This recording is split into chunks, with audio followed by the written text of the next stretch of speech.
Ito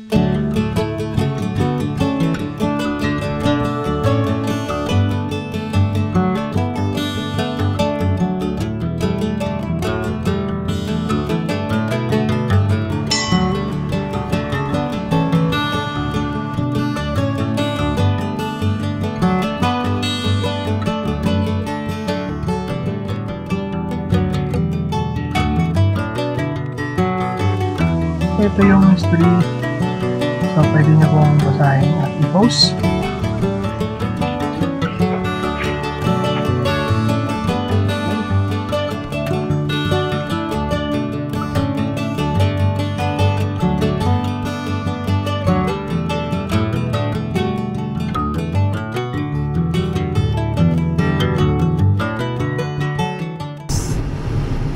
Kamusta mga kalayas? Okay, dito na naman tayo. Papunta tayo ng Monasterio de Tarlac. Siyempre, nasa Tarlac na tayo. So, yan, papakita namin kung ano yung ambience nung bago pumasok dito.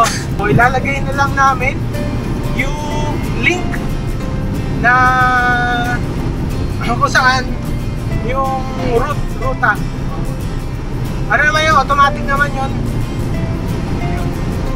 Ito, Barangay Kabugbugan.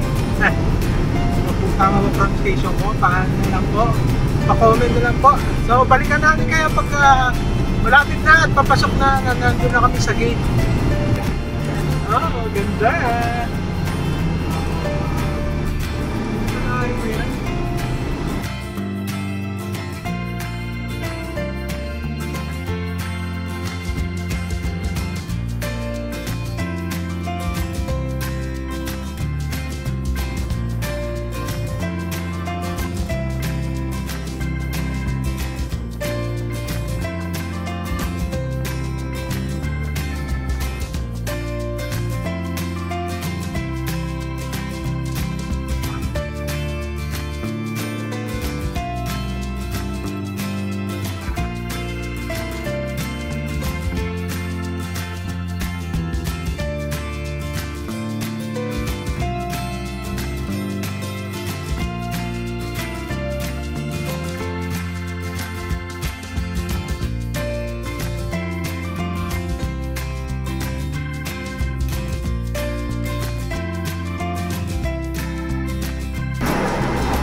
Magkano po?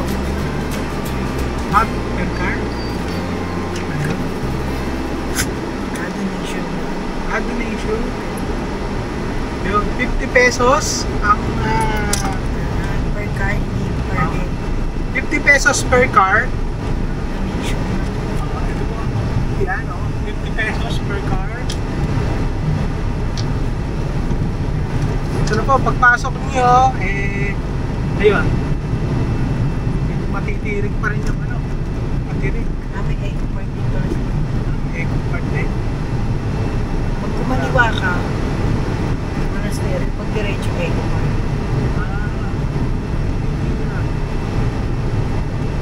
Monastery muna tayo. Bahay pa pala. Ito, pag kumanan, eco park. Diretso. Pag dumiretso, pag kakaliwa ka, ito na yung Monasterio de Tarlac. Yan na. Tayo. May wala na. Parking. Dito na kami sa parking. Makakaya, may aso. Baka pwede naman, pero siyempre, lulugar din tayo. Hindi tayo nakakagal sa mga.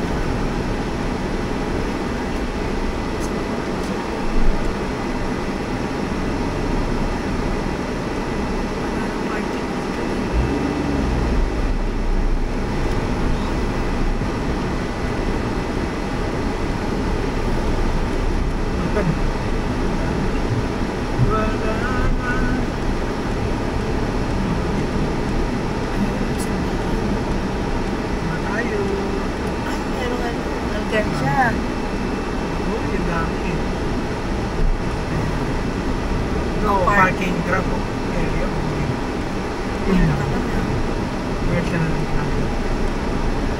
Parking pala. Naka-parking. Ikot ka. Stereo de Tarlac.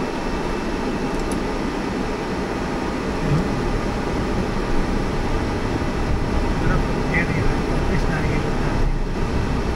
Done. Okay. Ayan, kailangan dun lang palang may mga parking area. Drop off area lang pala ito. So no parking na rito. So syempre, iikot na naman tayo. Siguro hindi, iikot na lang yan. Yan ang isa. Parking to right side po.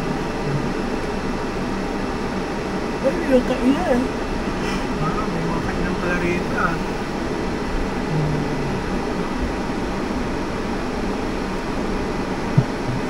Dito yung pinakamisahan. Isa hindi na nagmimisa pero baka dating sumahan. May tubi-tubi. So, sige, iikot na lang kami at magpa-parking na rin.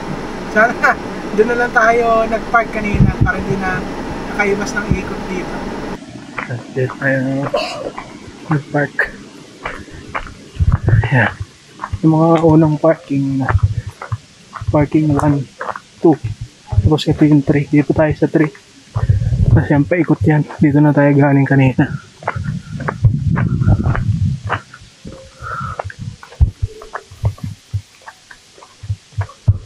Na doon nakamin sa bahay ng Diyos. Sa banal na templo, ito ay lalago na nakalulod. Totoo sa lubod-lubod ang magkakaya sa Diyos. Sabi pa ng Jesus, anong palanghaka ang gagamitin natin upang ilarawan ito?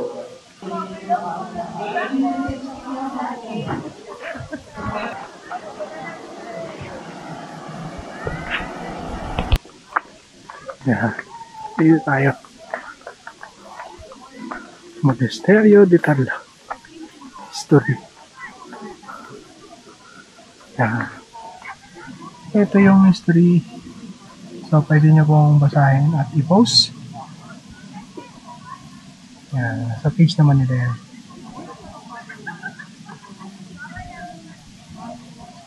Yeah.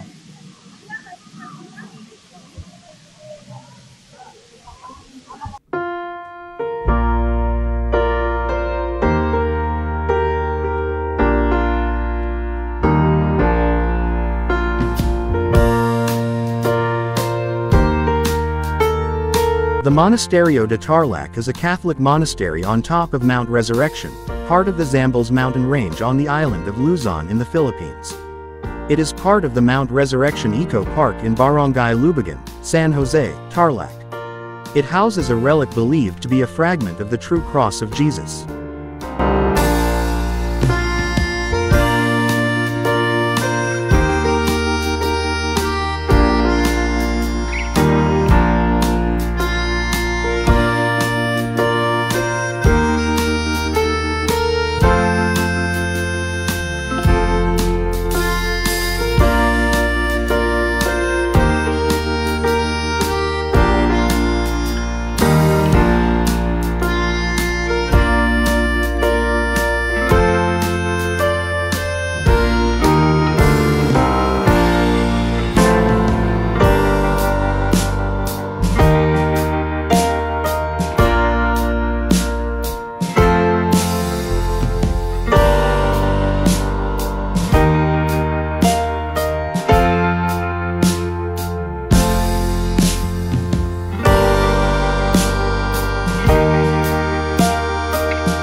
guys. Salamat po sa mga nanood ng aming video. Yan. May pa Manila na po tayo. At sana nakita nyo at nag-enjoy kayo doon sa mga drone shots.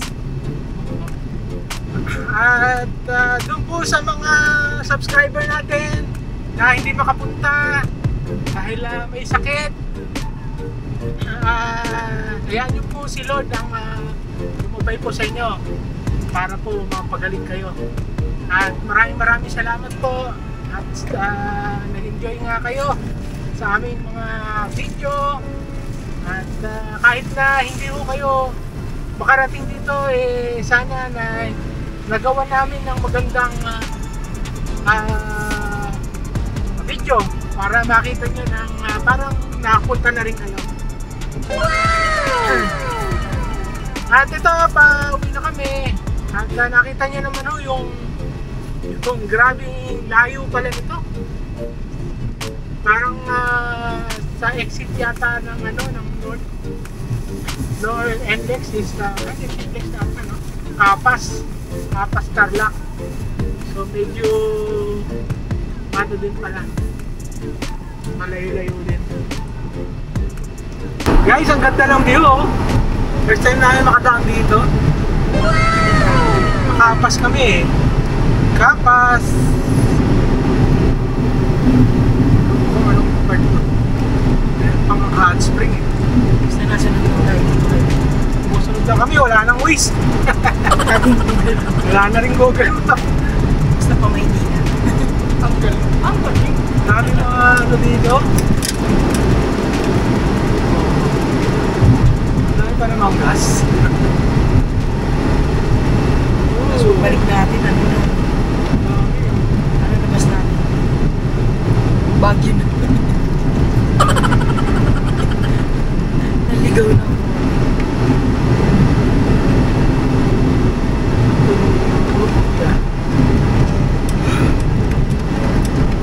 Wow, ganda! Nakaano pa yun? 360 ah.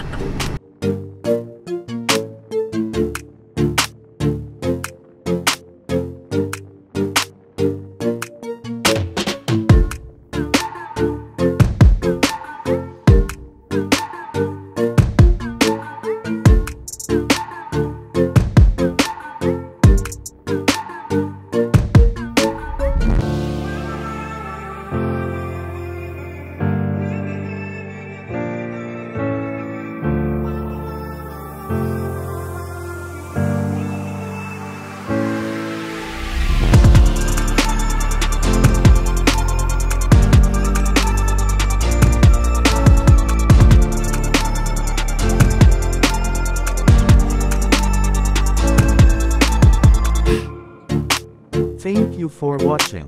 Please do subscribe. Kindly also hit the notification bell to remind you an update once we have a new upload.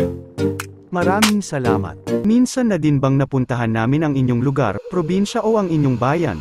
Kung hindi pa, samahan nyo kami na tuklasin ang magagandang lugar na sariling atin, dulo pa yan o sulok ng Pilipinas, ating bisitahin. Madami-dami na din kaming napuntahang mga pasyalan at sigurado kaming hindi mauubos, at lalo pang nadaragdagan ang mga tourist spot, attraction, campsites, at mga historical places. Halina, mag-relax, at samahan nyo kami at panuurin ang panibagong episode ngayong week na ito. Kami nga pala ang Team Layasero, ang mahilig maglayas at mag-adventure.